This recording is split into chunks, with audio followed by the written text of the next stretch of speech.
Chanju Shinwa Tondo Didi Bonje Sada Kala Gunjavach Dorje Dondo Dani Kolo Meda Reda Kari Tenve Charbe Bai Zuru Nambrai Tobde Medo Taji Chanju Doji Zimba Nai Chambe Doji Lebra Zobe Zanye Kanye Deloi Geja Zai Chuje Shenje Denle Do Samda Jorba Pin Chanju Dambo Doji Ze Sanya Nambo Tudo Ye Chendo Zidime Zedo Zende Gombra Ze Samde Sheraba Tarjembe Paru Chenzo Cheja Dogya Dambo Dambo Few verses of supplication prayer are being chanted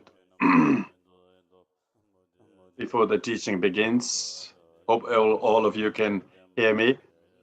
I'm translating for His Holiness 43rd Sakya Trinzin's inaugural teachings today on this auspicious occasion. May His Holiness live long and fulfill the wishes of all his forefathers, Holy Father and his brother. How blessed we are to be able to see him and hear him, unlike in 1073 when first Sakya monastery was established.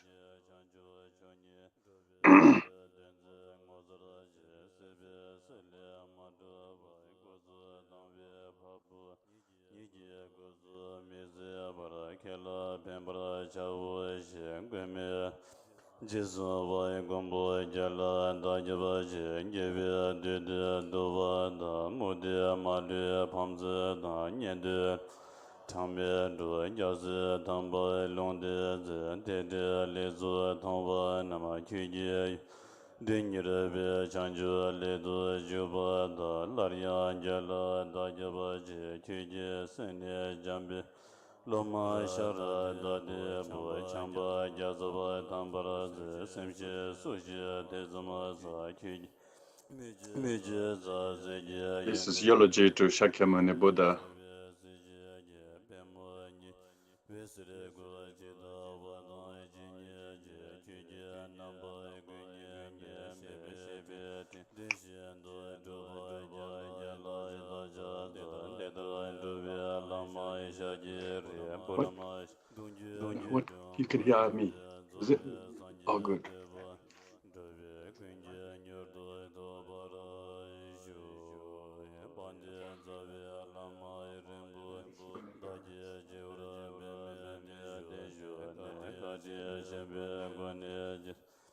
Kusun toji ngui do za do isu shi ja tam je si be jen yang ba do gen do be do je je san One verse praise to Sakya Pandita is being chanted as we speak.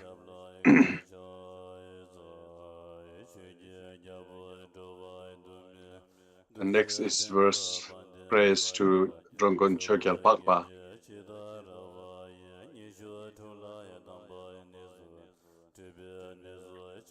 In fact, they're chanting the whole biographical eulogy to Sakya Pandita.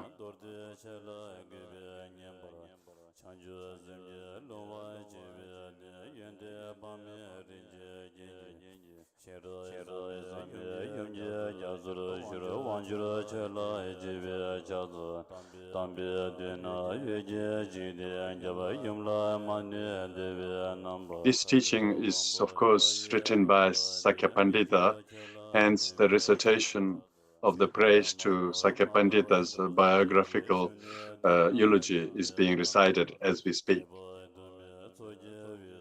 Sakya Pandita is the fourth patriarch of Sakya lineage of the first 5 founding masters.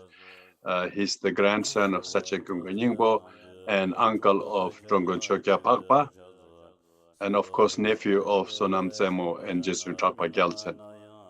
And Sakya Pandita wrote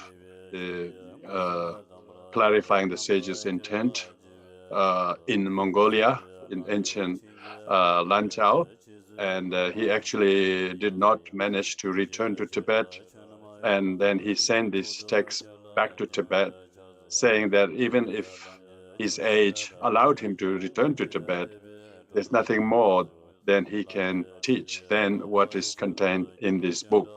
So since then, clarifying the sage's intent, Stupa Gonsel, has become the most famous text identified as unique to the Sakyapa masters, and often whenever the Sakya Trizin is enthroned, the inaugural teachings are given on this very text.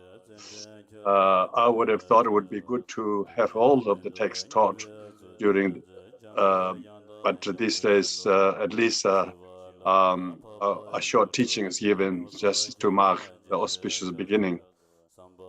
We Sakyapas probably could request the future Sakyapa leaders to teach on this text, whether it takes 10 days or whatever, following the enthronement.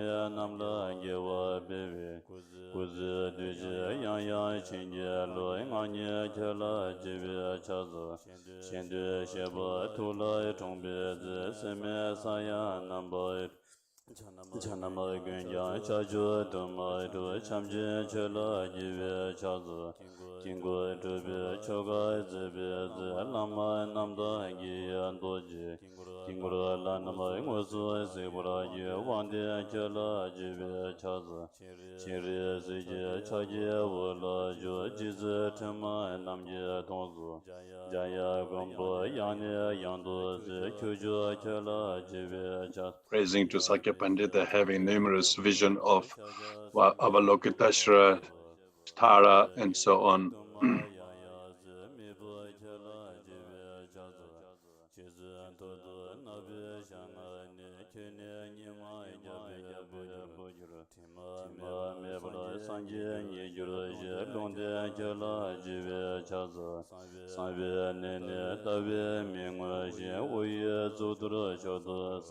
Praising to the unique physical characteristics of Sakya Pandita, whose body features some of the 32 major marks.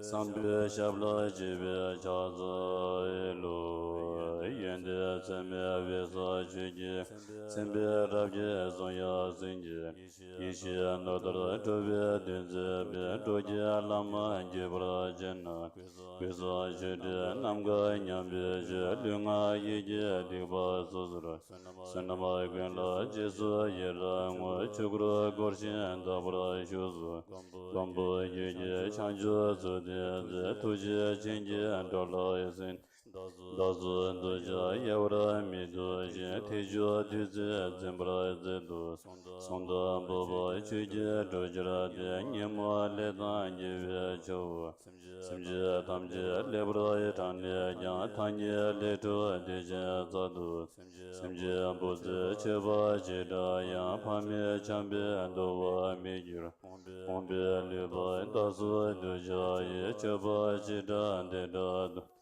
Siba Gwendu Lami Shabde Je Nyeda Gurde Dube Jeje Tembe Deje Keje Mida Je Kyenge Tobe Goba Majuru Lami Zebra Chidra Denaya Ngoza Mebe Rabu Bejuru Chawa Gwenla Shindu Amit Duje Dadu Nyejuru Je Chaza Wana Chujin Sheba Jesu Yera Goje Zoba Ye Yawa Jonze Andaje Jis Tamje Zobe Chanju Jirengo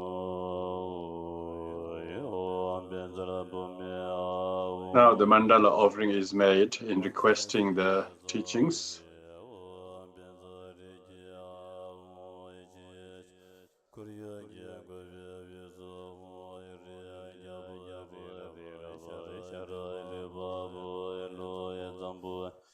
No balai chai tamye le dai le bai ngaya da ngaya bash yonde da lam jo do tamye nyen da tamye nyen je da rembo che re pasama je je ande jo ya ba ya ma me ba ya lo do e ko lo rembo je no bo rembo Sembo Rinpoche, Limbo Rinpoche, Lambo Rinpoche, Dajo Rinpoche, Mabe Rinpoche, Tere Jembo Yambomba, Ingeba Maya, Tenwa Maya, Lua Maya Gara, Dubia Maya, Medo Maya, Marmia Maya, Tija Maya, Nia Maya, Da, Rinpoche, Andu, Chole, Nambra, Jave, Yanzi, Dada, Pajurdo Pizuma Zoba, Mazaba, Meba, Dinya, Dusuma, Sanje, Tamje,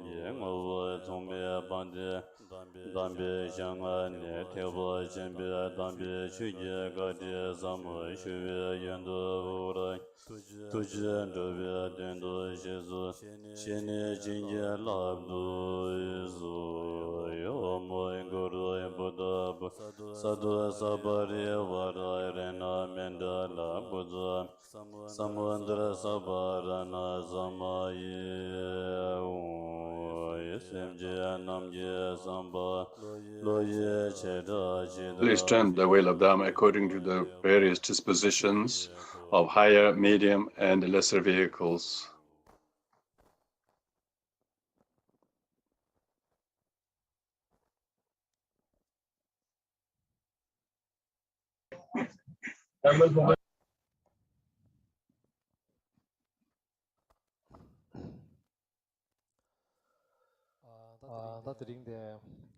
Today,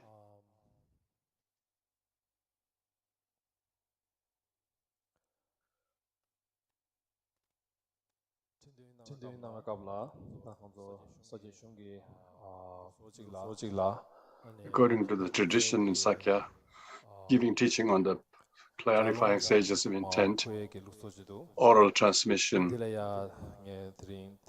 So today, to mark the auspicious beginning, I will offer a succinct viewpoint. It would be not possible to offer teaching the whole thing. First to start with,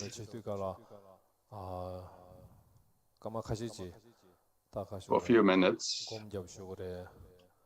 but maybe to meditate or in order to stabilize everybody's thoughts, I would like to request everybody to take a couple of minutes to meditate, to achieve stillness. The purpose of this is so that our mind is, often we have so many thoughts, they're always wandering away where. Before we do the formal practice, say whether before you do a ritual or ceremony, giving teachings, receiving teachings, it is important to stabilize our mind. So if we want to meditate for a minute, it will bear many benefits. Therefore, at the very beginning, we will do a short meditation. Motivated by great compassion, for the sake of all sentient beings, I must achieve Buddhahood. For that purpose, we are going to receive this transmission. With this good, noble intention, we will do a short meditation.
Then Namu Jalon Madu Babu Kongla, Before offering the oral transmission of this text, is clarifying the sage's intent is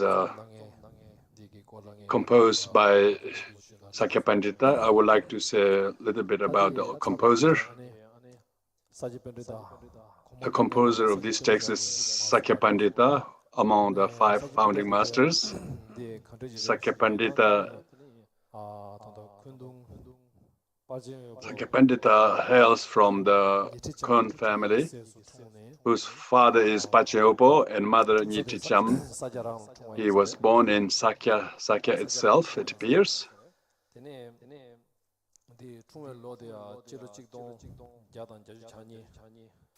1082, Tibetan 26th of first Tibetan lunar month. Born in Sakya, with numerous auspicious signs when he was very young, when he was just able to crawl, maybe 1 or 2 years old.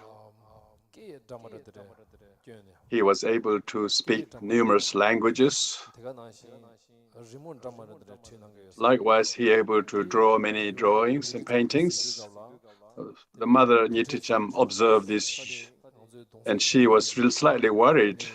Why so young, speaking so many unusual languages, writing all sorts of scribblings? She was a little bit worried about his, and then consulted the elder brother of Pacheopo Jizun Trungpa Gyaltsen, uncle. Trungpa Gyaltsen was consulted. This young boy is writing so many drawings and speaking many foreign languages. Jizun Trungpa Gyaltsen said, console them. There's no need to worry. This young Dungse able to speak many languages. In fact, that he was writing many things. These are Sanskrit language. So when he was so young, there was very hardly anybody in Sakya who knew Sanskrit. But he not only spoke in Sanskrit, but also writing them in Sanskrit.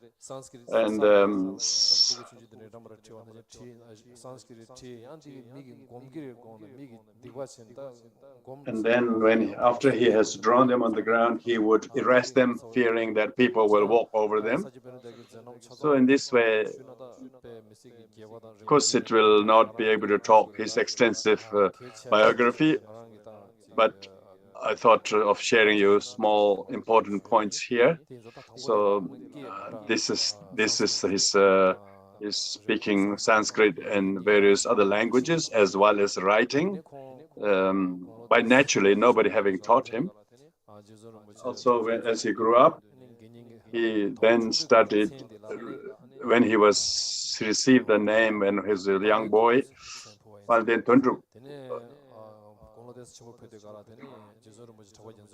then later on, he received the Upasaka vow from his uncle Trungpa Gyaltsen, who gave him the name Kunga Gyaltsen. At that time, Kunga Gyaltsen, and from his father Pacheopo, he received various mantra initiations and practices.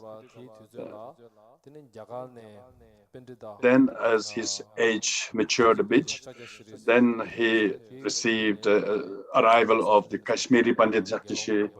He received the Bhikkhu ordination and received many teachings. And also, when Kashmiri Pandita taught in Sanskrit, Sakya Pandita was reading the Tibetan text. But when he offered his examination, he spoke in Sanskrit when the oral examination was held. So Kachi Pandit was very surprised the unique linguistic prowess of Sakya Pandita. And Kashmir Pandita had 9 others are junior Panditas. many of them were skilled in various things like arts, poetry, and linguistics. And so he learned from all the 9 Panditas, and he excelled in many fields of study. So he became master in all 5 fields of studies. Sakya Pandita is regarded as, we always see him as someone who is learned in philosophy. Most people think it's a philosophy or something, but actually that was not the case. I used to think like that myself, but Sakya Pandita is one who was learned not in the philosophy and the logic, but also he was medicine, art, and linguistics. So statues making, building statues, and also he was skilled in medicine.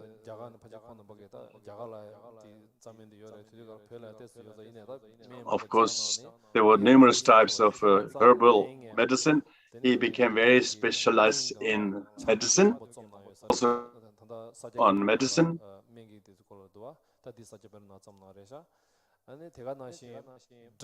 Likewise, he was learned in linguistics, and particularly Sanskrit.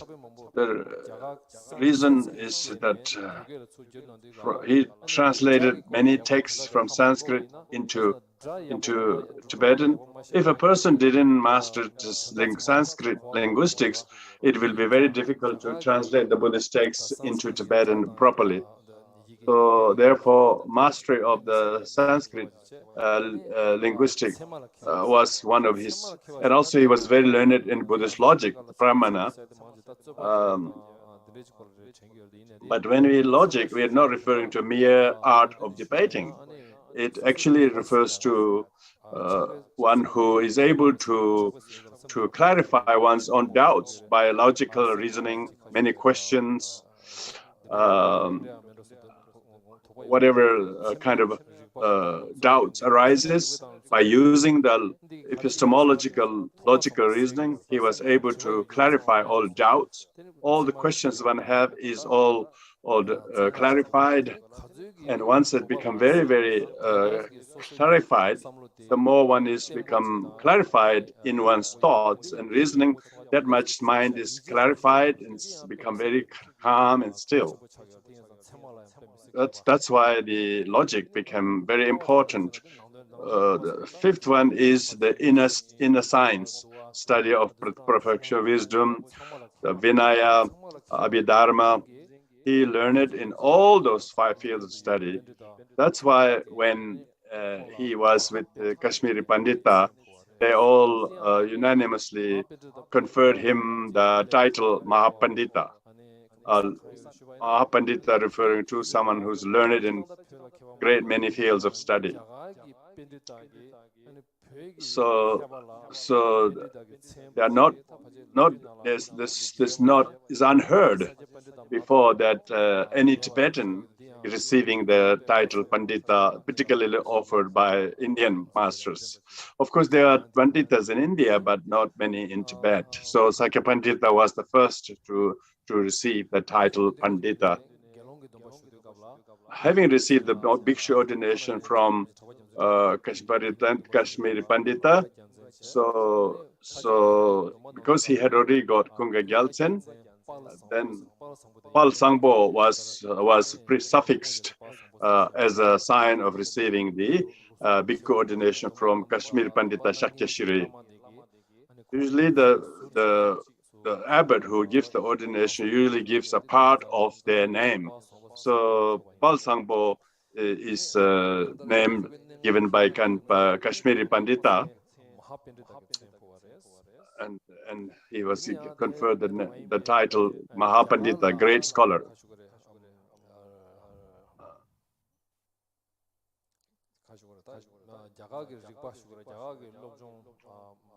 Likewise, there are 10 major main fields of study in India. And he, having studied that from the Panditas, he introduced them to Tibet. On top of the 5 I mentioned before,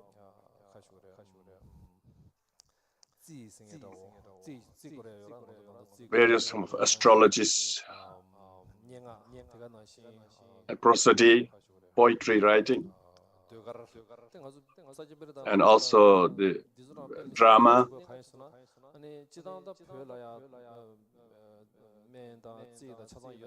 Of course, Tibet had the medicine and astrology before, but they become like various people were brought many kinds of thoughts. Sakya Pandita standardized all of those existing fields of study and become standardized. What we have, all these the Tibetan poetry, musicology, prosody, and all of these were very much established and standardized by Sakya Pandita.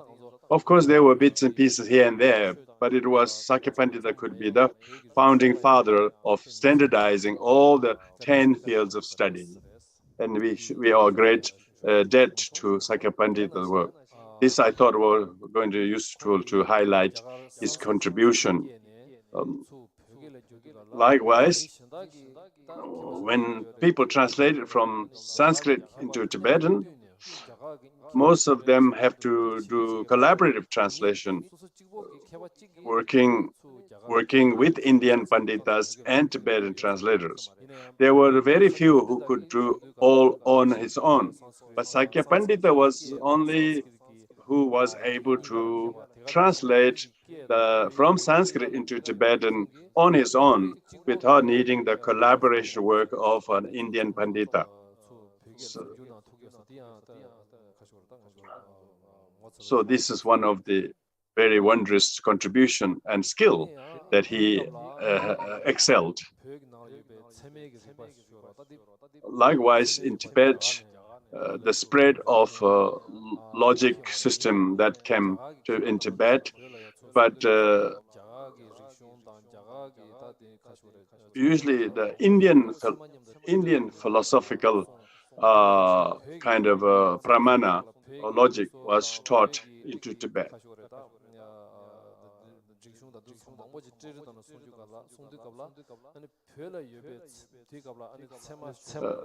Sakya Pandita was able to synthesize what really was logic, and he was able to synthesize the understanding of the Buddhist logic that came to Tibet. Then he wrote the Treasury of Logic, Semarikter.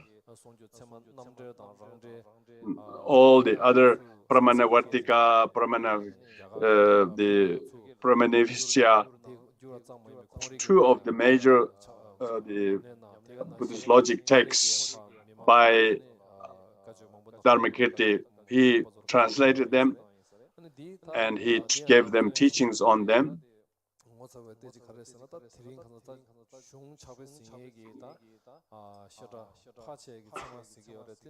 Then these days, of course, people study Pramana Vartika and other Indian Brahmanica texts, but Sakya Pandita's own original work on Buddhist logic is a valid contribution that an indigenous Tibetan scholar has ever written on such an important topic. This Pramana, Sakya Pandita's treasure of knowledge, because he was all the Indian Panditas, such as Sakya Pandita, Sakya Shri, and all the Indian Panditas, then Pandita's treasure of knowledge, and then it became translated into English, into Sanskrit. There was the first unprecedented that Tibetan author's writing was translated back into Sanskrit. So Pramana Yukta Niti, which is the treasure of knowledge, not only have synthesized the meaning of all the Indian texts on Buddhist logic, it became so important that his writing on Buddhist logic was the almost only known Tibetan or indigenous scholars writing translated into India. I thought I'd like to highlight that. Also, when the Mongol rulers exercised rule over China, the whole Mongolia become converted into Buddhism. Sakya Pandita can be seen as the introducer of Buddhism to Mongolia, and he also influenced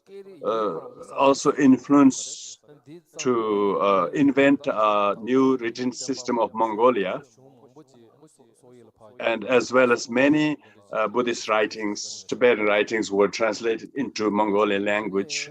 So we could see the value contribution of Sakya Pandita of the spread of Buddhism to Mongolia. Then also another fact mentioned is 6 great Indian scholars led by Harinanda. They were very much learned scholars. And in those days, scholars of different schools usually engage in formal debating contest. And so this Harinanda and other 6 Indian masters came to debate with Sakya Pandita. They had the tradition of whoever engages in the formal debate, if either of the two lose the debate, then one needs to be converted into the victor's teaching, or if the heretics lose the debate, they need to become Buddhist. So these 6 great Indian scholars led by Harinanda, not only he was learned, but he also had a lot of magical feats that he could fly and so on. So Harinanda and these people have already caused great trouble and destruction of Buddhism in India. And so they become very, very indomitable Indian heretic. And they cause a lot of damage in India, Buddhism in India. And having heard the fame of Sakya Pandita in Tibet, they came to contest Sakya Pandita. At that time, the Kashmiri Pandita who have said that the Sakya Pandita is not only learned, but also one who has also had great special power. So it seems like Kashmiri Pandit Shakyashiri may have played some role to organize a formal debating contest on the border town of Kirong in Western Tibet. So after a long debate over 13 days, Sakya Pandita completely vanquished his opponent Harinanda. So since Buddhism and its teachings came all from India, India is the origin of Buddhism. If the teachings of Buddhism in India were uprooted and causing a lot of danger, Sakya Pandita at that time, for the benefit of the overall revival of Buddhism, his defeat of Harinanda became a very important turning point.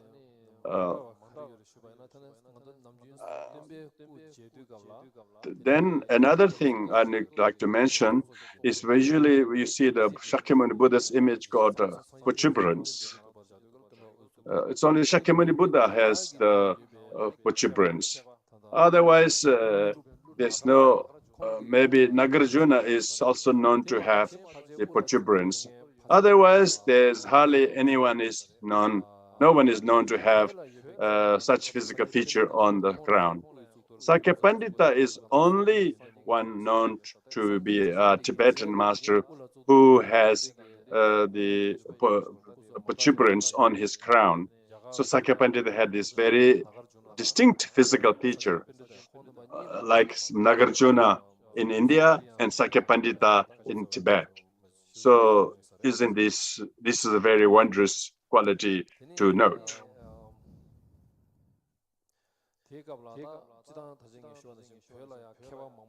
Then at that time, even in Tibet, there were many scholars.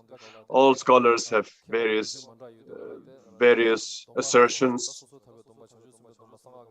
regarding Pratimoksha, Bodhisattva, and Vajrayana. So at that time, Sakya Pandita also composed the classification of the three vows, what Pratimoksha, Bodhisattva, and Tantric vows entailed, and the theory and practice.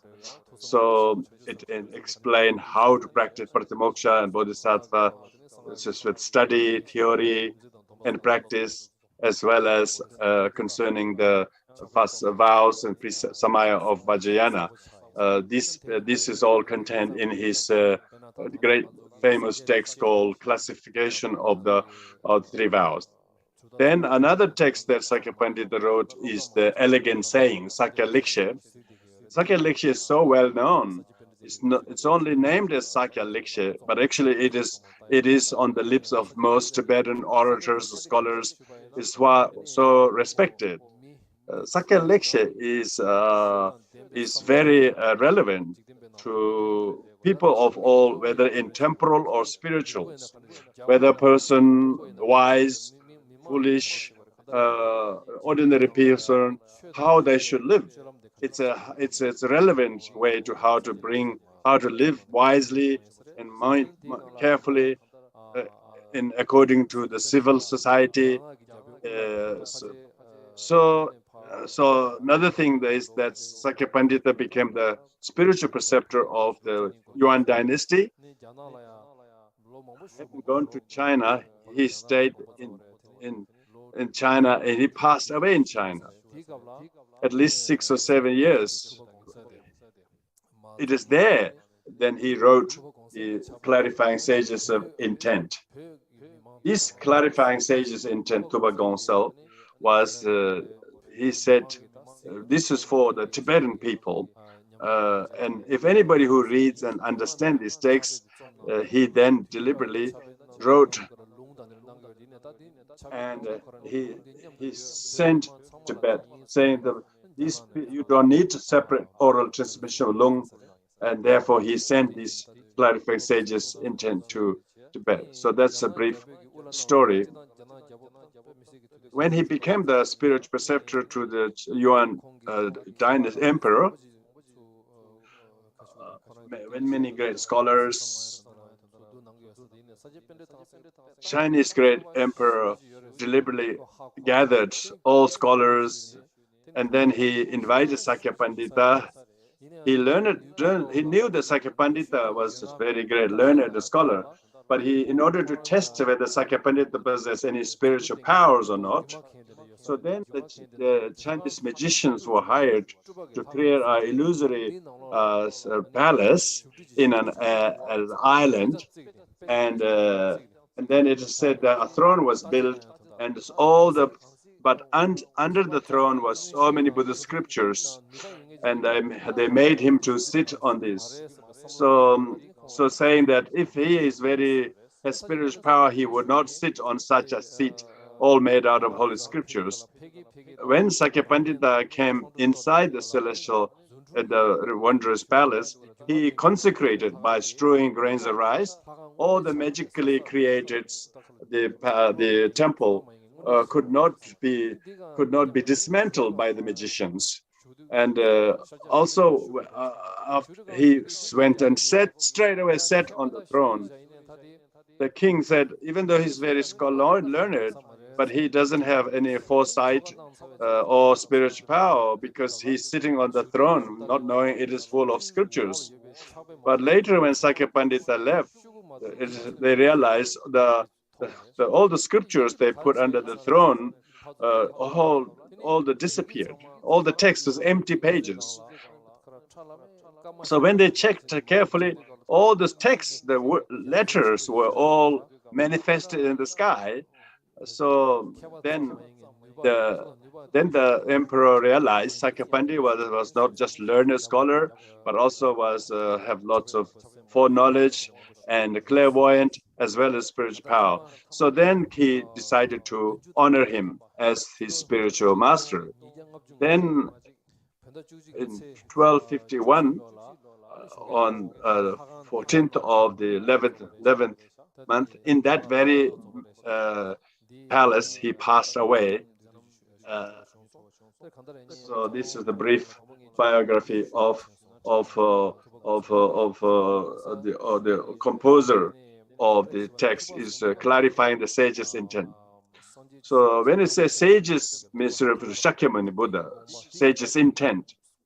All the thoughts clarifying sage's intent, meaning what are the great noble intent and views, in order to clarify and illuminate these thoughts of the Buddha. So therefore, title of his text, Clarifying the Sage's Intent, is about how to elucidate the thoughts and teachings of the Shakyamuni Buddha. So the clarifying sage's intent, if I were to say very succinctly, according to my understanding, there are 7 points. First point is the Buddha nature. This is not talking about the race of like the Brahmins or various professions. We're not referring to the race of the human profession, caste system in India. This refers to the Buddha nature, refers to the potential of attaining Buddhahood. The Tathagata Garbha, everyone who has a potential to have the Buddha nature. So that's concerning the Buddha potential, who all have capacity to attain enlightenment. Not only is the power to attain Buddhahood is not, mere potential is not sufficient. The potential has to be meet with the Dharma, meet with the spiritual teachers. One has to find more opportunity to listen, study, practice. All of these opportunities, causes, and condition causes the potential, the Buddha, the very seed of the Buddha nature. The seed, merely seed itself doesn't grow. It needs the soil, water, sunlight. If all the causes and condition causes the seed to be germinated, all sentient beings, though possess the Buddha potential, but they need to be met with all the possessive harmonious causes and conditions to give rise to the Buddha nature. So that's the first point. Second is the refuge. So the refuge refers to, for the Buddhists, is the most important. It is the refuge. The one who has refuge or not refuge is distinguished whether one is Buddhist or not. So having refuge in the triple gem, takes refuge in the 3 gems. The 3 gems, 3 objects of refuge. Buddha is the Buddha who teaches them, who shows the path. He's teaching you the way from how to get from Puruwala to Delhi or where you want to go to Chandigarh. Someone who shows you the way is the Buddha. The road itself, the path itself is the Dharma. So the Sangha is the one who teaches you to travel on the path, who assists us to follow on the path. So this Buddha gem, Dharma gem, Sangha gem are the 3 gems. One who seeks refuge in these 3 objects of refuge, there are things one is allowed to do, prohibited, things we are not meant to do, things we are meant to do. So, for instance, one should not take refuge in the worldly gods. So one needs to distinguish this very clearly. One having gone to refuge in the Buddha, one should not take refuge in the worldly gods. One can respect the worldly gods. It doesn't mean you should disrespect other worldly gods. Even if you are a good Buddhist, doesn't mean that you have to show respect to Hindu or Muslims or other. So if you don't show respect to other religious traditions, even then it's no sign that you're a good Buddhist. Even though refuge is in the triple gem, the respect must be rendered to all other religious traditions. This is very important. It doesn't mean that when we follow the correct path, others are wrong. So we need to accord proper respect to others. Also, second is by taking refuge in the Dharma, we should not cause any harm to sentient beings. Whether you beat or kick sentient beings or dogs, or mentally not having any ill will or malice, or wishing that they break the leg or have the hands broken. This kind of ill motivation or ill will, verbally saying harsh words, bad words, having taken refuge in the Dharma, one is not meant to cause any harm to other sentients. Having taken refuge in the Sangha, one should not become too badly influenced by friends who follow the opposite of the Buddhism. It doesn't mean that you should be skillful in not falling under the influence of those who don't believe. Person who is always drinking, if you really go accompany those people who are always drinking, you will easily influenced by their drinking habit. Or when you associate with people who smoke, you will be influenced by smoke. Then you also become almost influenced to take up smoking. So in order that you do not become under the influence of such habits of the other people, one need to be cautious. So those people who don't believe in the Buddha, Dharma, Sangha as refuge, if you go with them, then they might say there is no Buddha, no Dharma, no teaching of bodhicitta or emptiness. There is no future rebirth, no early rebirth. When we become used to this, we are being so ordinary, we become very easy to be influenced. We could be easily swayed. So there's a story. So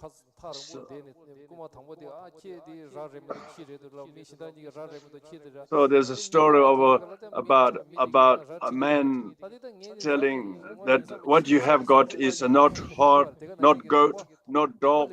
So he was caused to have doubts with all the animals he had, and then he lost his faith what he had. So if you get so influenced badly, it will totally sway your faith. It doesn't mean that you should not have friends who are others, but doesn't also means that we need to be skillful and careful not to fall under their negative influences. We're not saying they're necessarily negative. We're just saying that we have to be skillful so that their ways does not become detrimental to your beliefs. So, not taking refuge in the worldly gods, those who are themselves not free from samsara, it's not no way that they are worthy of going for refuge in. So having taken refuge in the Dharma, one should physically, verbally, mentally should not cause any sentient beings.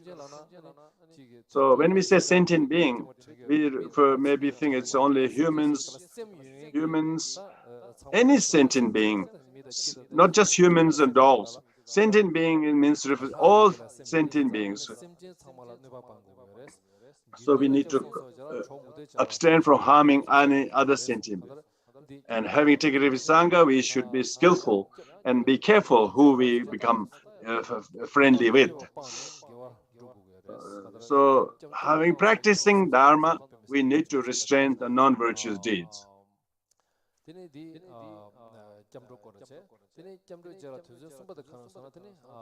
Third main point is generation of bodhicitta, semke.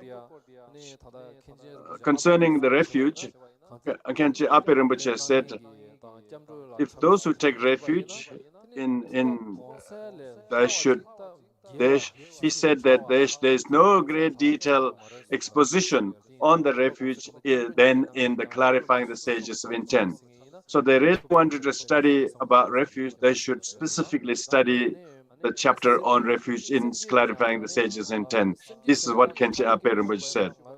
The third one is generation bodhicitta. If we think about generation bodhicitta means developing courage.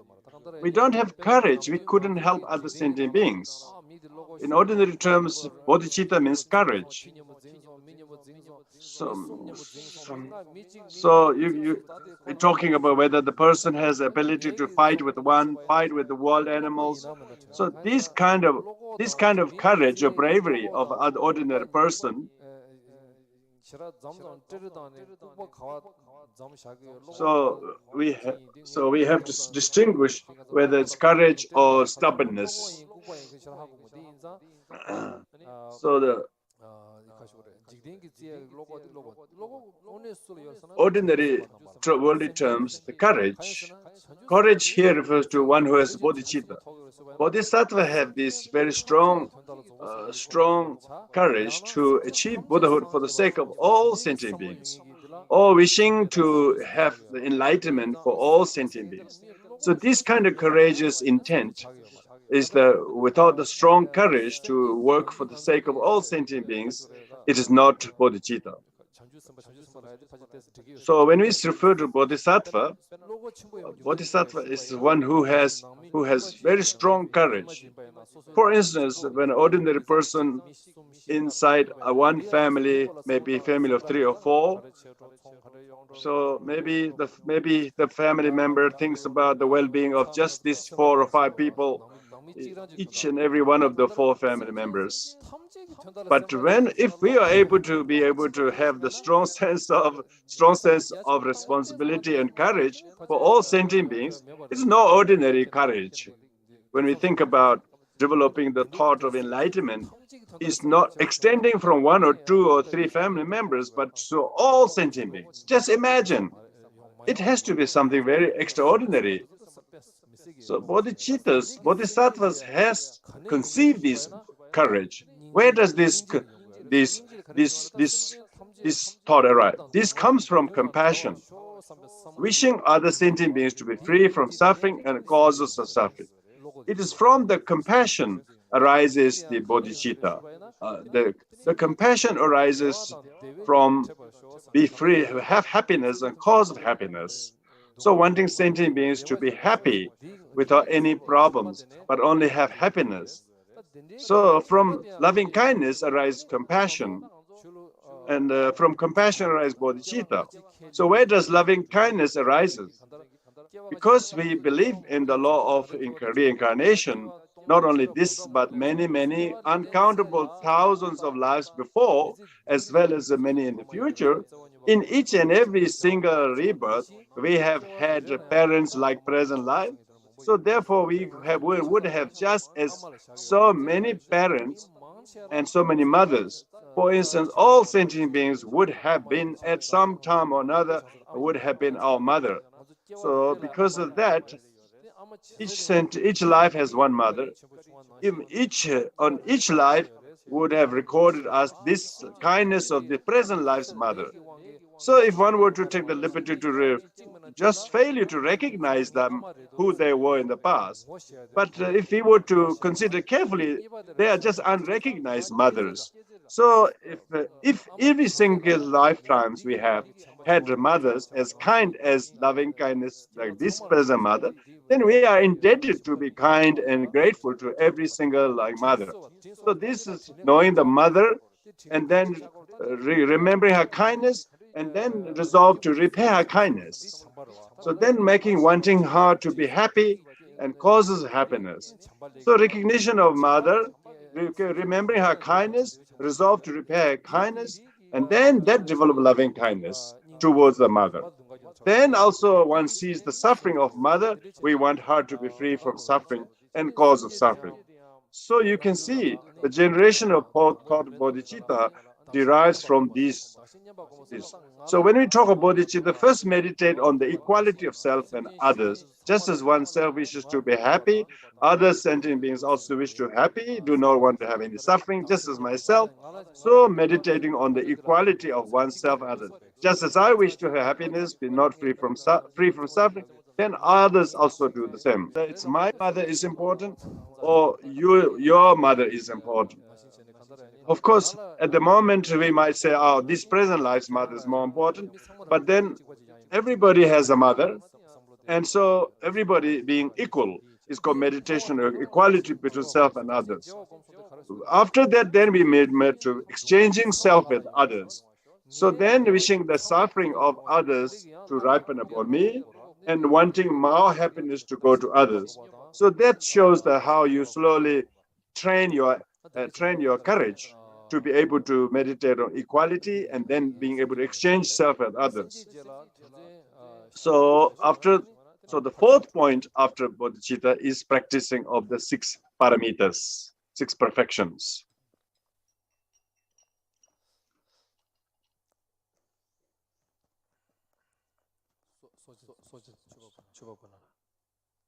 Please have tea, make a tea offering.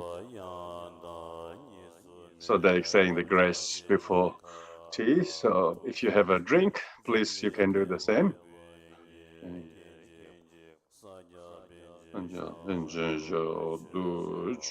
So the offering of tea offering also was made in honor of Sakya Pandita.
The Master of Discipline is reading the special text of this request written by the benefactors who's making this tea offering. Usually it's addressing the presiding master, the holy sanghas, listing some of the important ones, their name, as this is my offering made by the Sakya Mollam organizing committee. The source of benefit is Dharma. The source of Dharmas is long life of great teaching, like His Holiness Dalai Lama, His Holiness Sakya Gongma Trizin, 42nd, as well as 43rd, Lord Ludin Khen Rinpoche, as all the great Dharma holders. May all of them live long. May their wishes be fulfilled.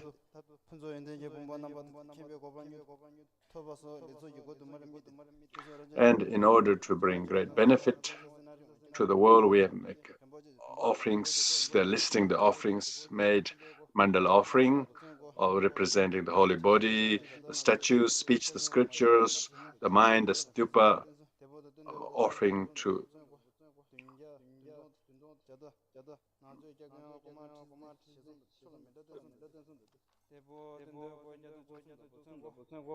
list all the offerings made to different high lamas, the amount.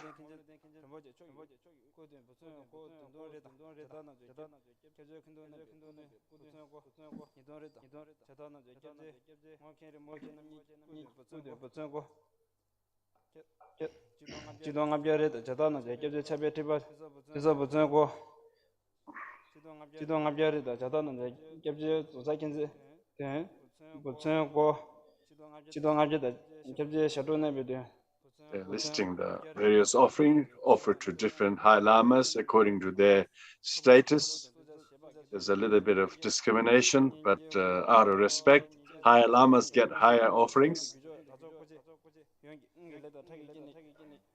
in order to allay the obstacles that the world is facing, to fulfill the wishes, bring peace in this world.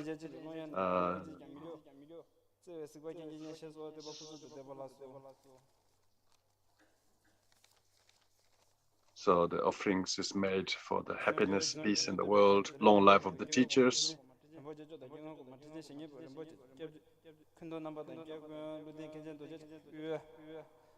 Then another benefactor's request, very similar, listing the names.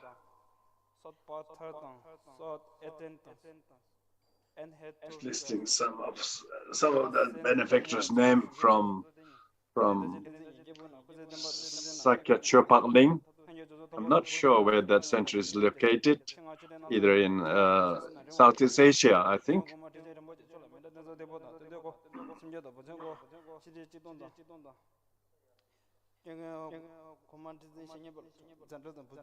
So these are the only few foreign benefactors, and they managed to get in spite of the restrictions.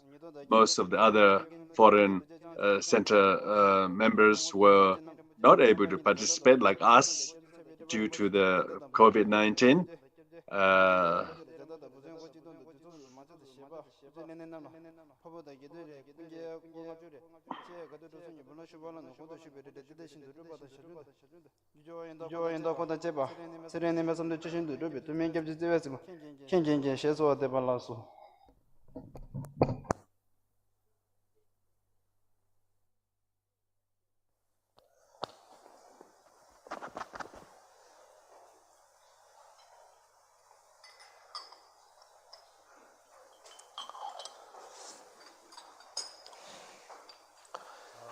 다더니 퍼진투. So the next is the 6 parameters, 6 perfections. Briefly speaking, the 6 perfections are just as the Buddha potential that we all have. If we want to reach the Buddha enlightenment, one needs to practice the 6 parameters. First is generosity. To practice generosity means that giving things something that we do not need. That I don't think constitutes true generosity. To practice generosity, you need to have intent. You have to have a good intent to benefit others. If I can give this to him, it will benefit him. So they are giving material gifts in order to benefit somebody. Secondly, teaching Dharma. Maybe some people are fighting or causing injury, or in order to prevent them from harming each other. So preventing them from what you call fear and insecurity.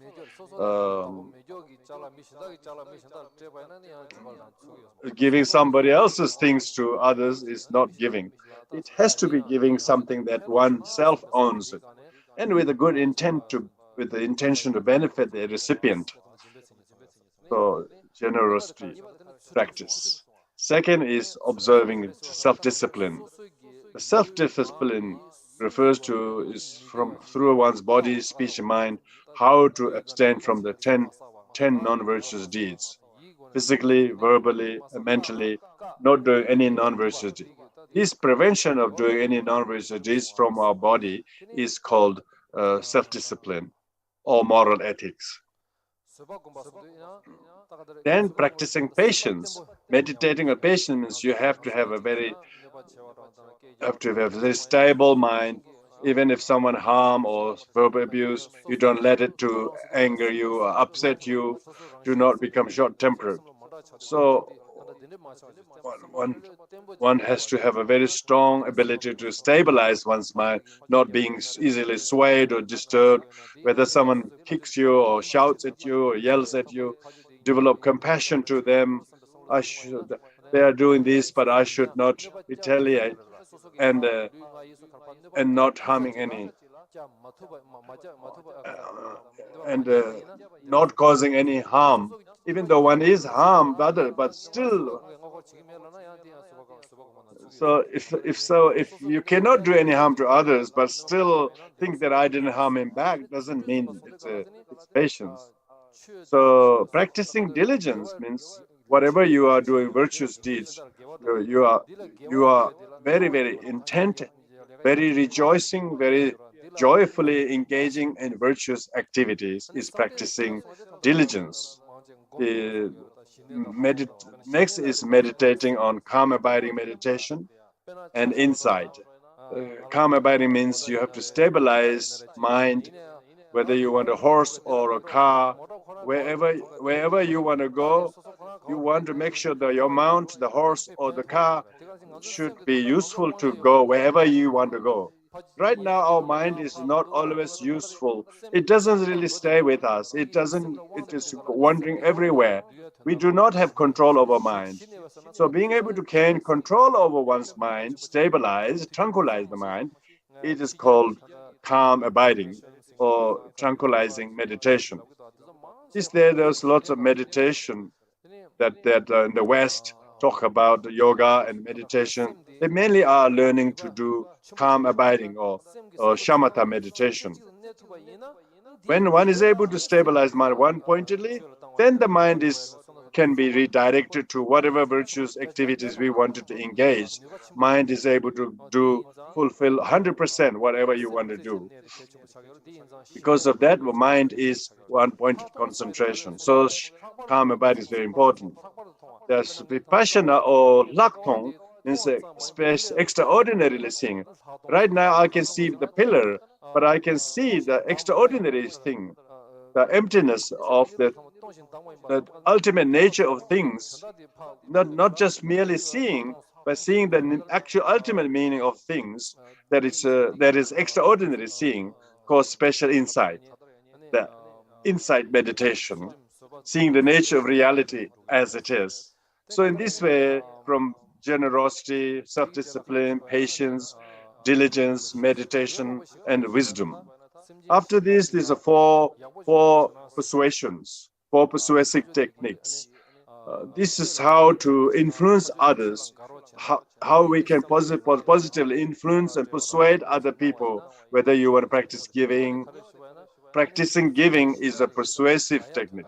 Second is in order to please somebody. So please them according to the Dharma, speaking them kind words to persuade to practice Dharma. That's second one. Third is to causing them to do. You actually wanted to become a party to make them to read, study, practice. So delegating or engaging someone. Fourth one is the other sentient beings to practice Dharma. You are deliberately doing it for sake of them, so in order to influence them to do, in order to motivate and empower them to do. So these are four brief things about the four persuasive practices. After that, there are five paths. The five paths are path of accumulation. Path of accumulation and path preparations are people who are in the worldly existence. So path of accumulation, path preparation. Maybe they might understand maybe conceptually what it means by emptiness, but still in samsara. Whereas the path of seeing and path of meditation are for practitioners who have gone beyond samsara, who have already reached the first, second, third bhumi. They already have free from samsara because they can see the nature of things as they are. They have already become bodhisattvas, exalted bodhisattvas. They realize the nature of phenomena and the emptiness nature of things. Path of seeing, when the path of seeing become very much accustomed, there's a path of accumulation. Sorry, path of meditation rather. Then the fifth one is path of no more learning, that one has reached the highest state of enlightenment, that there's no more needing to learn. Then after that, when you have reached the practice this, then are 10 bhumis. From that first bhumi of joyful teeth until the clouds of Dharma, each of the 10 bhumis have, each of the faults are reduced, qualities and wisdoms increases. So the 10 gradual stages of path of bhumis, the faults become reduced, quality become increased. So when one reaches the 10th bhumi, then one has reached the perfect enlightenment. So all these are description of the different qualities of the 10 bodhisattvas. So in this way, these are just brief sort of outline of clarifying the sage's intent. There are many lamas, kempos. It's not so appropriate for me to. Most of you, there are lots of them are here who I have received teaching from. So it is just a token that I'm offering this teaching. So as auspicious mark, I will read few pages as auspicious beginnings. For the benefit of all sentient beings, may you have reach state of enlightenment. We must reach the Buddhahood. For the sake of this, we must receive the oral transmission of the and practice accordingly, generating the bodhicitta properly. Please listen to this. What you're going to listen to this is the great Sakya Pandita, great victorious one, who has written, who has composed, clarifying the sage's intent. So, in the Inaugural Munimata Prakashas in Tibetan language is the Tube Gombaraptu Sava, is clarifying the sages, pay homage to the Guru and Manjushri.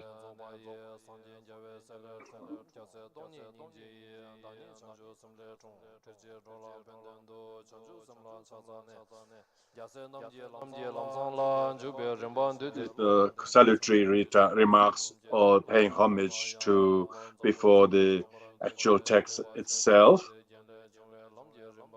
So according to the first of the 10 stages practice expounded in the Mahayana Sutra Kala, we can define the Buddha nature or spiritual propensity as the natural cause of Buddhahood, which all sentient beings have possessed from beginner's time.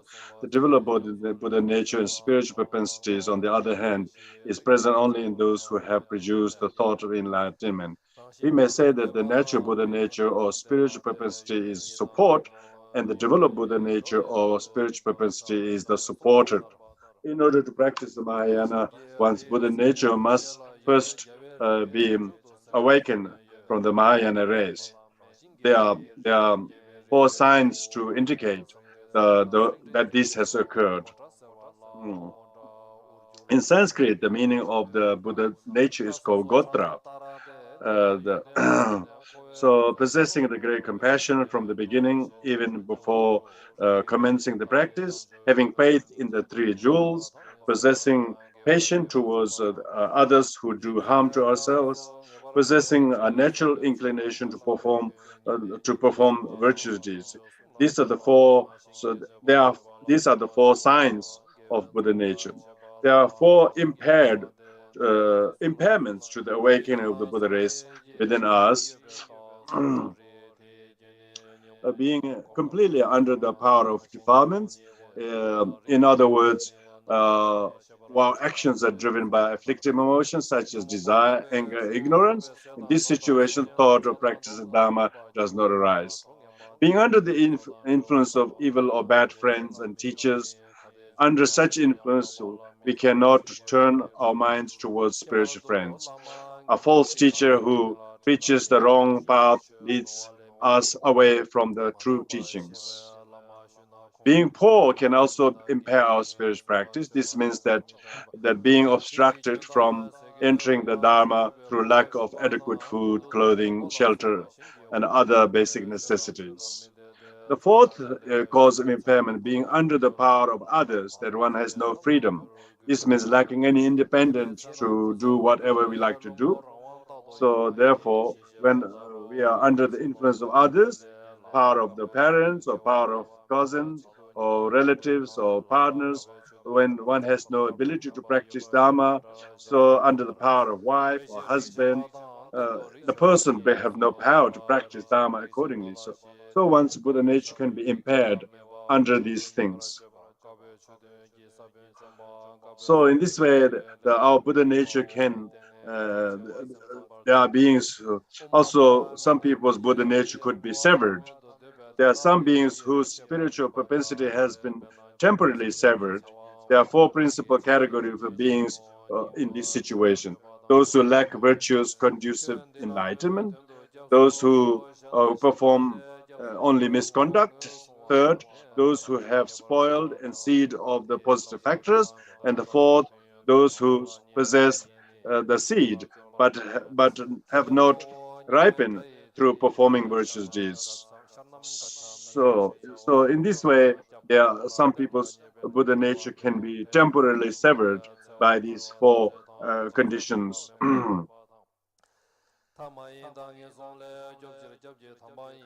So, in order to take refuge in the triple gem, one needs to take refuge in the triple gem. One needs to know the distinction between the worldly and non-worldly refuge. There are common and uncommon refuge in the, such as the Pratyeka Buddhas and Sravaka. That's a common refuge. Of course, refuge has a cause, object, faith. Various distinction can be made within this about refuge. The bodhisattvas, for bodhisattva, the main primary cause of going for refuge is compassion. In the worldly life, the worldly people, they take refuge in the Brahma, in Indra. They may be fear from the worldly things. Some people even take refuge in the trees and some nature and spirits. And they cannot protect oneself from fear because they themselves are caught in samsara. Because even if one takes refuge in the right objects of refuge, if one's motivation is for worldly purposes, then the mental attitude itself restricts oneself having much benefit. For the Sravakas and Pratyeka Buddhas take refuge primarily in the Sangha.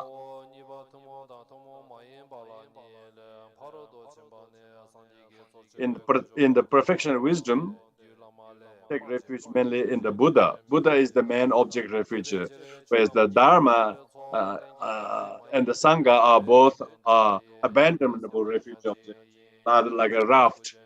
So therefore, main objects of refuge is the Buddha, as stated in the Mahayana Uttara Tantra Shastra. Here we will not go into describing the refuge according to Vajrayana tradition. There are some other distinction between the Buddhist lineages, whether the Sravakas do not regard Buddha as having three kayas. In the Mahayana, we refer to Buddha as, on the Bodhisattvas are the Sanghas. Time also differ. The worldly people take refuge for the temporary purpose in this very life, where the Sravakas, the Pratyakas take refuge for the purpose of to reach the nirvana. They do not take refuge until essence enlightenment reaches, whereas the Mahayana take refuge until the essence of enlightenment reach for the benefit of all sentient beings. So when to talk a refuge, it refers to, so as long as one lives is the refuge of the Sravakas. Whereas taking refuge, as long as one lives, some people refer to this as long as mind stream remains. So Bodhisattva's vows have to have unique characteristics.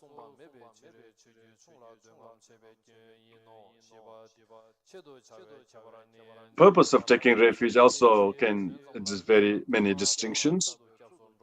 For one's taking refuge, mainly for oneself attaining nirvana, is the Pratyeka Buddhas and Sravakas. So attaining enlightenment by themselves without relying on those of the teachers. It is stated in the Uttara Tantra Shastra that because of the motivation and interest are different, so the refuge is three. So this will conclude the short oral transmission of the clarifying sages of intent. Please please have a very peaceful, have a joyful attitude. Particularly, I'm saying this to young people. do not think about that tomorrow will be better than today. You don't think like that. Just have to make sure that today you have a very peaceful, joyful mind today. Instead of thinking about tomorrow, we have no way what tomorrow is like. Tomorrow has another tomorrow, another tomorrow. So if you start thinking of tomorrow, you will fail to become very always worry and have anxiety because we think too much about tomorrow. We should be practical to be happy and joyful today in a very short manner. So we need to we should be joyful that our teachers, His Holiness Sakya Trizin Rinpoche, Luten Khenche Rinpoche, His Holiness Dalai Lama, all our very role models are healthy and they are still guiding us all. We should think like that. We are all direct disciples. 42nd, Luten Khenche Rinpoche. We should rejoice while they're all alive. We should stay very diligent in our practice. So instead of thinking there's any alternative practice than fulfilling their wishes, then we are missing the point. So people talk about practicing Dharma to have some vision of the deities. It's nothing very unique, Why should you? When we have our own teachers living our presence, we should rejoice their kindness and blessings, and that way we are going to be really happy.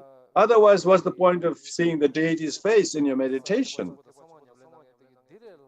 We have to practice Mahayana Vajrayana. There's no more important than our teachers. Even deities see your face, what it's going to do. Our teachers are living in person and guiding us, practicing, showing us.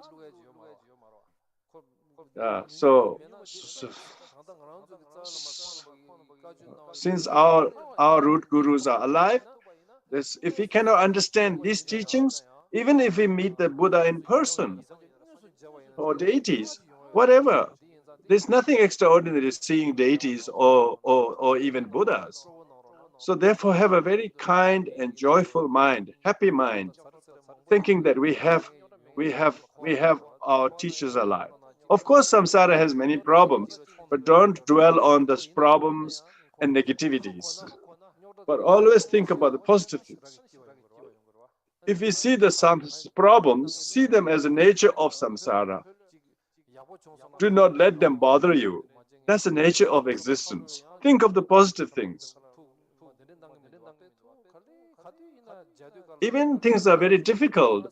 Our teachers' mind is stream is all never let things to disturb. So they let the mind be really stable and calm and unperturbable. So we also should try to have a very happy, peaceful, joyful mind in the present moment, present situation, not worrying about tomorrow. Even if you become Buddhahood, I don't know what it would be like other than having a very peaceful mind, mental continuum.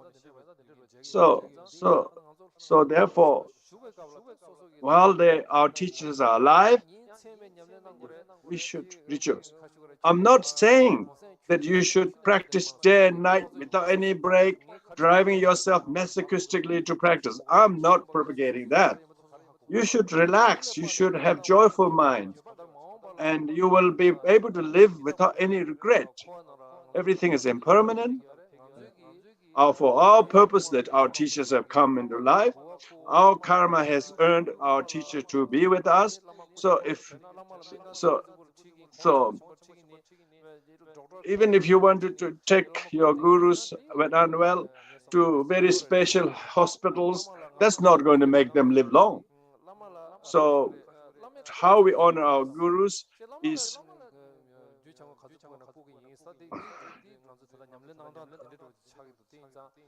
these days people are making offerings to the teacher but not actually listening to their teachings, instructions. Offering the big amounts of things, materials, is not going to benefit much to the guru. We have to follow the very instructions of the teachings. We need to practice. You should never think, you should not think, what would be the thing that I can do small things. One should, when we practice Dharma, there is no ordinary people. Whether it's a monk or ordinary person, you shouldn't think that I'm ordinary. As long as your Dharma is in you, you're already very fortunate. As long as you practice Dharma, you don't remain, you shouldn't think that, you shouldn't distinguish between being ordinary. One should, small practice of Dharma you do, whatever you, Tara Puja or Sadhana or Mantra, whatever you do, the benefit of that will definitely, 100%, there will be merit. And you should do them rejoicingly as an offering to your gurus, long life, fulfillment of their wishes.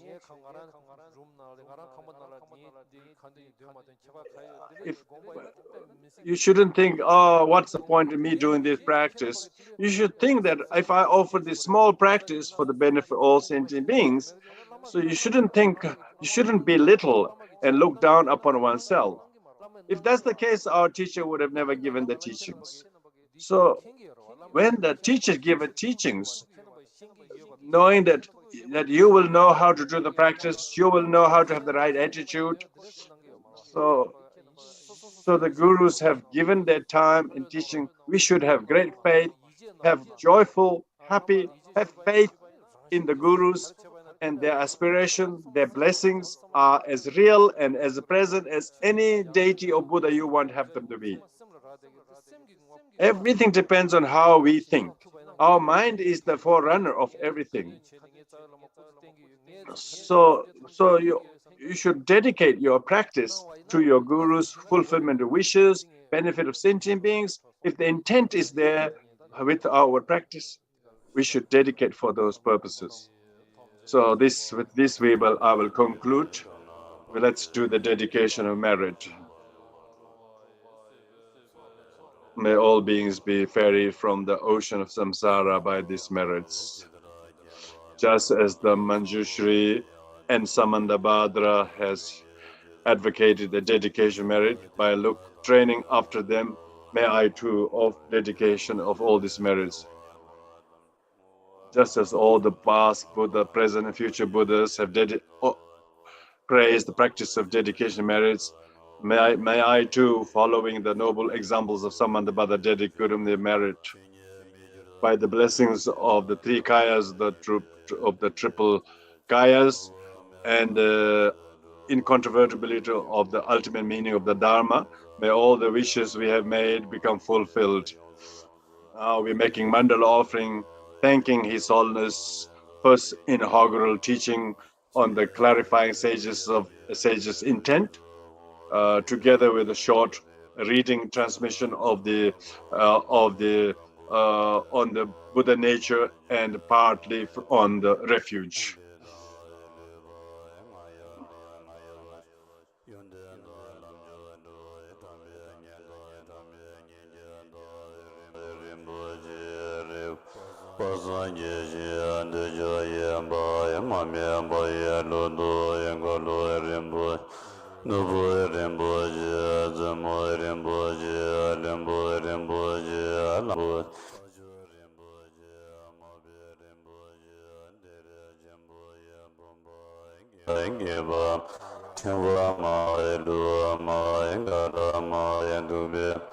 You can see on the screen, that is Dharma Sonampalki, His Holiness 43rd Gyanavajra Rinpoche's Dharma, his consort.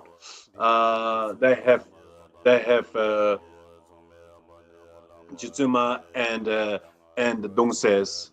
So she is one of our very holy Dharma Kushos.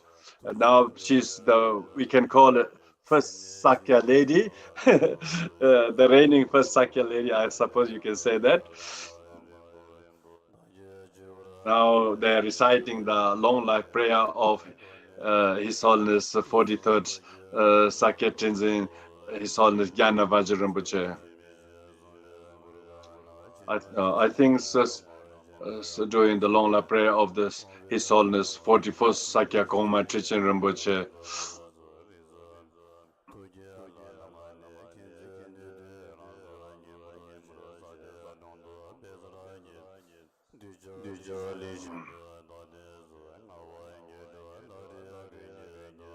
All Kunga, line of Kondivan, giving joy to benefit all, honor of the greatest secret path, wish fulfilling great and please live long. Meditating, thinking, listening, place upon a moral golden vest, teach, debate, compose Dharma's words, royal sublime refuge, please live long.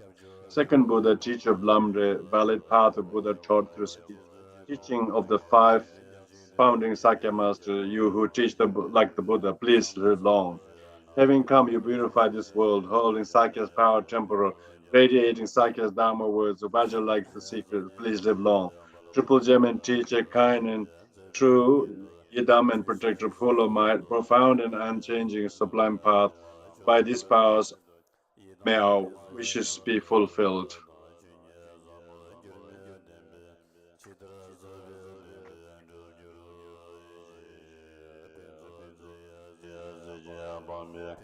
Now reciting the long life prayer of His Holiness 42nd Sakya Tenzin Radhavaja Rinpoche.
Lama Doja Sume Joden, Tashi Genza Yondo Bayo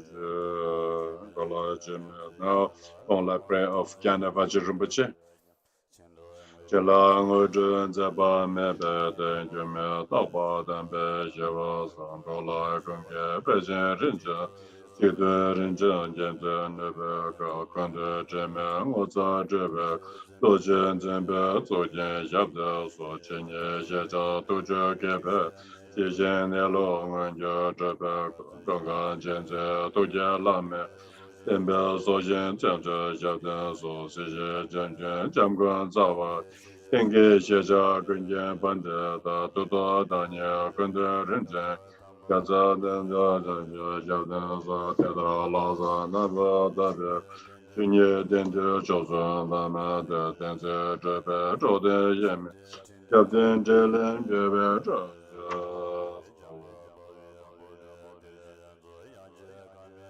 This is the long life prayer of the Ding Kenshin Rinpoche.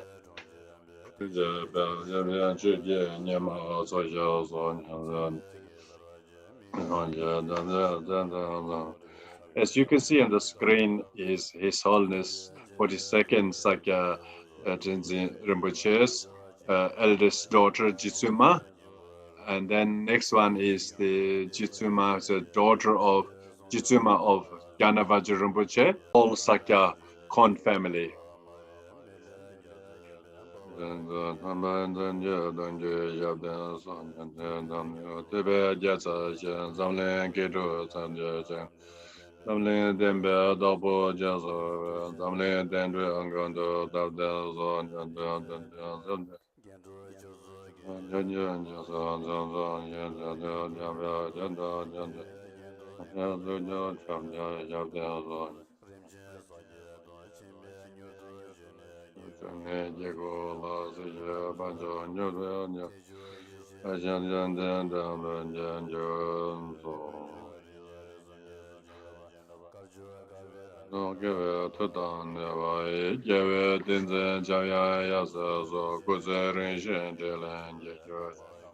Gunga Zala Sawa, the Choedak Kutsering La Sawa, the Chelen Darshan Jela Sawa, Lama Drawa Me Brazin Jela Kutserewa, Shindu Demba Da Tenzin Yenda Shindu Sawa, Tinza Shindwa Dawa Jaba, Kamba Dajan Dingda Dele.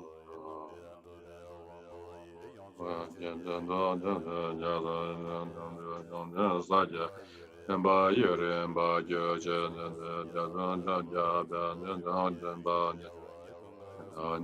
Zangbo Ye Temba Yuri Ba Jo Chen the Jawa Sada the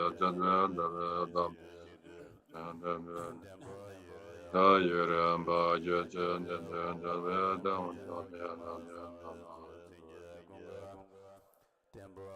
Temba Yuri Ba Jo Chen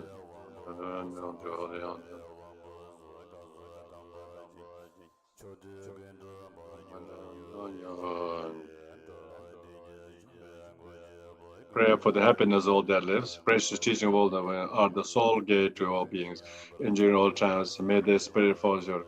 Of boundless wisdom, compassion, holding, teaching greater than lights. Fearless gurus of virtual friend. May they live long. May the numbers showing virtual part of all living, be practicing, teaching, seizing. May the pious sangha stands. May the effort flourish everywhere. People gain a true word of the. May their minds be filled with mutual love. May their boundless joy of love increase. Take with the waving the gentle piece of love.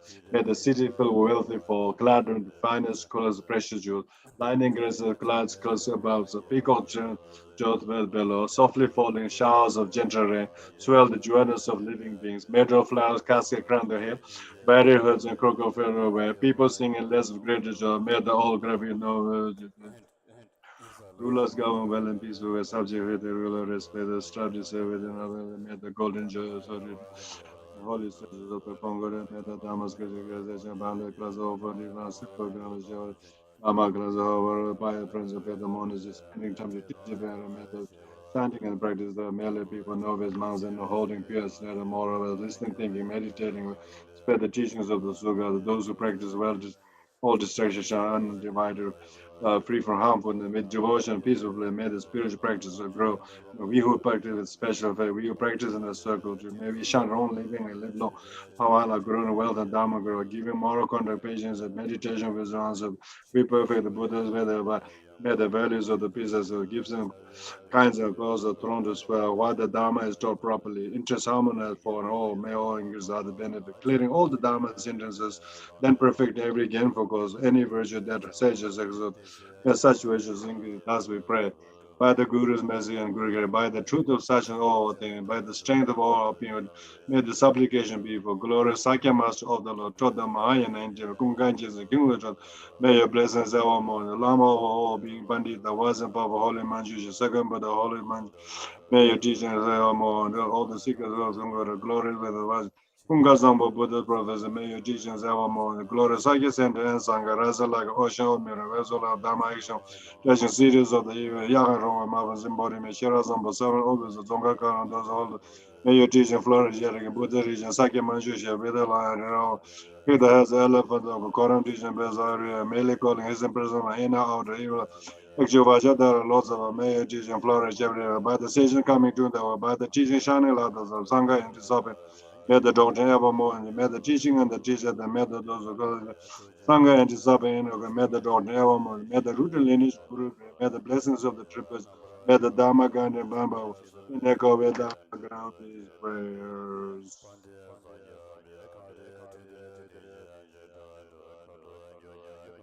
Gonga Jensen, Sambu Shaji, Pema, Trashi, John Travel, Lama, Choja, Bend, Yara, Wanju, Jesun, Jambe, and Yawa, Niva, Pande, Sakya, Kemba, Yurin, Be, Trashi, and John Joju, Yawa, Damchen, Sansun, Chidu, Yawa, Lunden, Gonga, Zambo, Kemba, Yurin, Be, Trashi, Sakya, Joju, Joda. Zoli te jianzo da ji che la de se be ze ju yu de zhong ji ren ji be zhe xi ju mo bam che ji la ma ya ro rik be wan ju xie ra zang bo yi de ne zhen be zu ji zong ge Temba Laryan Tarve Trashi Yo Tembe Dawo Banden Sa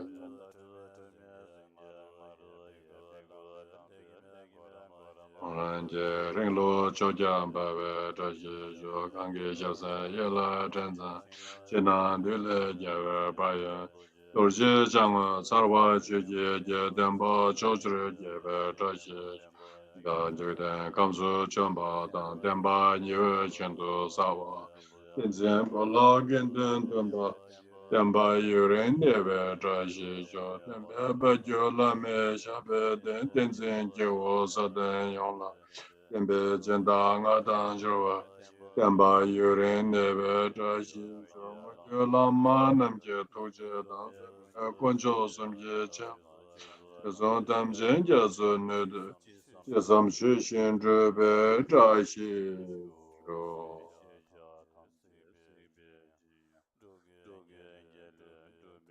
So that concludes the inaugural teaching by His Holiness 43rd Sakya Tenzin Gyanavaja Rinpoche's teaching concludes here. So everybody, thank you very much. May you all be blessed with all masters and fulfill their wishes. Thank you for listening.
Yeah, thank you.